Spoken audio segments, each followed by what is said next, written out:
Bismillahirrahmanirrahim. Assalamu alaikum today class students. Our name is here for my lecture. Students, our 10th lecture is about multiplication. So class, open your books, page number 69 and exercise number 2C.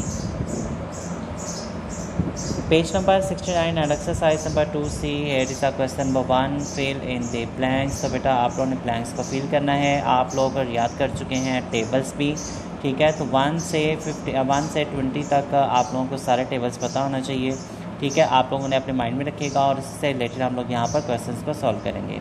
In a part of question number 1, 8 multiply 0.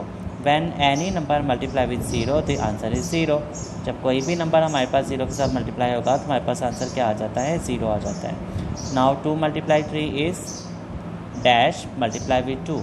जब हम लोग 2 का table 3 तक पढ़ेंगे तभी हमारे पास 6 आएगा, और जब हम लोग 3 का टेबल 2 तक पढ़ेंगे तभी हमारे पास 6 आएगा. तो ये हमारे पास हो जाती है रिप्लेसमेंट. जब हम लोग किसी नंबर्स को रिप्लेस कर देते हैं, पहले यहाँ पर देखिए 2 और 3 था, बाद में 3 इसकी जगह पर आ गया और 2 जो है वो 3 की जगह पर चला गया. तो इसके अंदर मैंने यहाँ पर लिखा 3, उसके बाद मैंने यहाँ इसके दोनों का कॉमन आंसर लिख दिया 6. 18 मल्टीप्लाई 5 इस 18 का टेबल आप लोग 5 तक पढ़ेंगे तो आप लोग पास आ जाएगा 90. उसके बाद 4 का टेबल कहाँ तक पढ़ा जाए कि हमारे पास 40 आ जाए, तो 4 का टेबल 10 तक पढ़ेंगे तो हमारे पास 40 आ जाएगा. So blank is 10. उसके बाद हम लोग लिखेंगे 0 multiply 15 the answer is 0. Question number 2, state whether the followings are true and which are false. तो बेटा क्वेश्चन नंबर 2 के अंदर when a number is multiplied by 10 the number itself shift 1 column to the left. True false है. उसने कहा कि जब आप लोग किसी भी कॉलम या नंबर को 10 के साथ मल्टीप्लाई करते हैं, तो आप उसे 10 की प्लेसमेंट में करते हैं तो वो खुद ब खुद ही एक कॉलम से दूसरे कॉलम में शिफ्ट हो जाता है. तो बिल्कुल ऐसा ही है, वाकई ही वो एक कॉलम से दूसरे कॉलम में शिफ्ट हो जाता है. तो हमारे पास आंसर क्या आ जाता है, ट्रू. इसी तरह से जब आप लोग इसे मल्टीप्लाई करते हैं 30 को 10 के साथ, तो यहाँ पे आप लोगों के पास 30 10 नहीं आना चाहिए, आपके पास आंसर यहाँ पे 300 आना चाहिए. हमारे पास ये फॉल्स है. इसी तरह से इनकी कैलकुलेशन है, हमारे पास 2400 आंसर है, ट्रू है. इसकी कैलकुलेशन से भी हमारे पास हम लोग देख लेंगे कि क्या डिजिट आते हैं. यहाँ पे भी 6 है, यहाँ पे भी 6 है, 4 भी है, 4 भी है, 3 भी है, 3 भी है. इट मीन्स डैट कि इनकी मल्टीप्लिकेशन जो होगी वो इसकी मल्टीप्लिकेशन के बिल्कुल सेम होगी. So it's true. इसी तरह से हमारे पास नेक्स्ट वाला जो होगा वो फॉल्स होगा. क्वेश्चन नंबर 3 के अंदर आप लोगों के पास हैं ट्रू फॉल्स ऑप्शन है, चूजिंग ऑप्शन. तो 8 मल्टीप्लाई 3 मल्टीप्लाई 0. जब 0 किसी भी वैल्यू के साथ मल्टीप्लाई हो जाएगा तो आंसर हमारे पास 0 बन जाएगा. बी पार्ट में हमारे पास है 420 का आप मल्टीप्लाई करेंगे 100 के साथ तो हमारे पास आंसर आ जाएंगे 42,000. इसी तरह से मेरे पास है 58 को जब 30 के साथ मल्टीप्लाई करेंगे लाइक टू दिस. ये देखिए मैंने यहाँ पर मल्टीप्लाई किया हुआ है तो मेरे पास आंसर आ रहे थे 1740. तो मैंने यहाँ पर 1740 को टिक कर दिया, सर्कल कर दिया. Come on the next page. और next page is D part. D part मेरे पास लिखा हुआ है 10 multiply dash is equal to this. उससे क्या 10 को किसके साथ मल्टीप्लाई किया जाए कि हमारे पास 8700 आ जाए. तो 10 को मैं करूँगा 870 के साथ मल्टीप्लाई, तो 870 यहाँ पर इसका राइट आंसर होगा. ई पार्ट में मेरे पास है 63 मल्टीप्लाई 5, तो मेरे पास आंसर आ रहे हैं 350. फोर्थ में हमारे पास है multiply these numbers placing in the 3 different orders. What is the product in each case. उससे कहा आपने इसे डिफरेंट 3 ऑर्डर्स में करना है और फिर इसका बताना है कि आंसर आप लोगों के पास क्या निकलता है.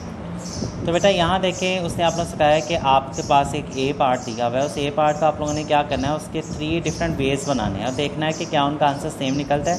तो बेटा यहाँ देखिए मैंने इसे नोटबुक पे सॉल्व किया है. मेरे पास क्वेश्चन नंबर 4 का जो ए पार्ट था वो नंबर्स थे 4, 5 एंड 6. पहले मैंने इन्हीं नंबर्स के साथ उसे मल्टीप्लाई किया 4 मल्टीप्लाई 5 मल्टीप्लाई विद 6, तो मेरे पास आंसर आ गया 120. बाद में मैंने इन नंबर्स को उन्हें रिप्लेस कर दिया.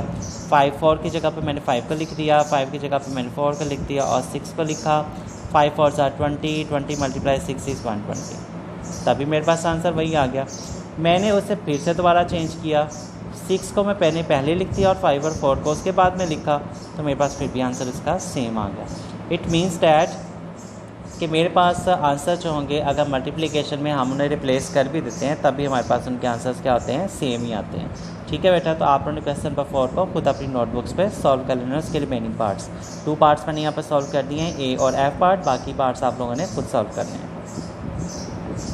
Question number 5. क्वेश्चन नंबर 5 के पास हमारे पास मल्टीप्लिकेशन है. अपने टेबल को अपने माइंड में रखें और इन्हें सॉल्व कर लें. 7 multiply 10 is 70, 10 multiply 4 is 40, 10 multiply 56 is 560। तो बेटा 10 के साथ अगर कोई भी नंबर मल्टीप्लाई होगा तो आप लोगों ने वही नंबर लिख के उसकी लास्ट पे 0 लगा देना। जैसे यहाँ देखें 20 जब 10 के साथ मल्टीप्लाई हुआ तो मैंने 20 वैसे लिख दिया और 10 का 0 उसके साथ लगा दिया। ठीक है, तो इसी तरह से जब जितनी भी मर्जी बड़ी वैल्यू हो आप लोग उसे ऐसा ही कीजिएगा। अगर वो 10 के साथ मल्टीप्लाई हो रही है तो आप लोग उसके लास्ट पर 0 लगा दीजिएगा। ठीक है, वो आप लोगों की मल्टीप्लिकेशन कंप्लीट हो जाएगी।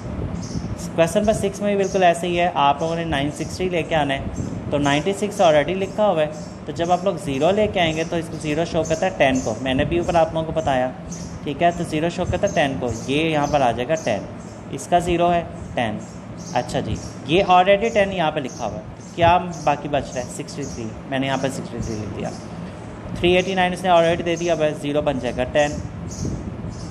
10 इसने आप लोगों को ऑलरेडी दे दिया हुआ, आप लोग लिख देंगे 8। ठीक है ना, इसी तरह से आप लोगों के ये बाकी के पार्ट्स भी हो जाएंगे। ओके क्लास, इसी तरह से बेटा आप लोगों का क्वेश्चन नंबर 7 है, उसमें भी आप लोगों की मल्टीप्लिकेशन ही है। इससे रिलेटेड हमारे पास जो था वो इस तरह से, मैं आप लोगों को सेकंड पार्ट बताता हूँ। 6 मल्टीप्लाई 90 इसने क्या है आप लोगों से कि आपने 10 को अलग से मल्टीप्लाई करना है। तो पहले 6 को 9 लिख देंगे ब्रैकेट के अंदर, पहले फिर ब्रैकेट को मल्टीप्लाई करेंगे, हमारे पास आ जाएंगे 6 9 are 54 and multiply with 10 is the 540। तो बेटा सारे पार्ट्स आपने इसी तरह से सॉल्व कर लेना है। क्वेश्चन नंबर 8 भी मल्टीप्लिकेशन के है क्वेश्चन, जिस तरह से आप लोगों ने क्वेश्चन नंबर 6 का सॉल्व किया था। ठीक है, उसी तरह से आप लोगों का क्वेश्चन नंबर 8 है, सबकी मल्टीप्लिकेशन है, उनके मल्टीप्लिकेशन आप लोगों ने आंसर लिख देना है। क्वेश्चन नंबर 9 भी सेम इसी तरह से है, मल्टीप्लिकेशन टेबल पढ़ते जाएँ और उन्हें मल्टीप्लाई करते जाएँ। जितने हम मतलब आगे 100 है तो 100 के लग जाएंगे 2 ज़ीरोज़, अगर 1000 हो जाएगा तो उसके लग जाएंगे 3 ज़ीरोज़। इसी तरह से क्लास आप लोगों का पेज नंबर 72 है, वो भी इसी तरह से फाइंड द प्रोडक्ट, मतलब आप लोगों के मल्टीप्लिकेशन ही फाइंड करनी है। तो बिल्कुल इसी तरह से ही है जैसे आप लोगों ने उसे पहले किया था। टेबल याद रखिएगा, उन्हीं टेबल्स के अकॉर्डिंग आप लोगों ने इन्हें सॉल्व कर लेना है। कंप्लीट द फॉलोइंग्स, तो ये भी मल्टीप्लिकेशन ही है, तो टेबल्स के अकॉर्डिंग आप लोग इन्हें सॉल्व कर लेंगे। वैसे मैंने यहाँ पर सारे सॉल्यूशंस किए हुए हैं, अगर कहीं पर भी कोई प्रॉब्लम हो तो आप लोग इसे यहाँ से देखकर सॉल्व कर सकते हैं। ओके फ्री क्लास बेटा, do practice at home. God bless you बेटा, अल्लाह हाफिज़।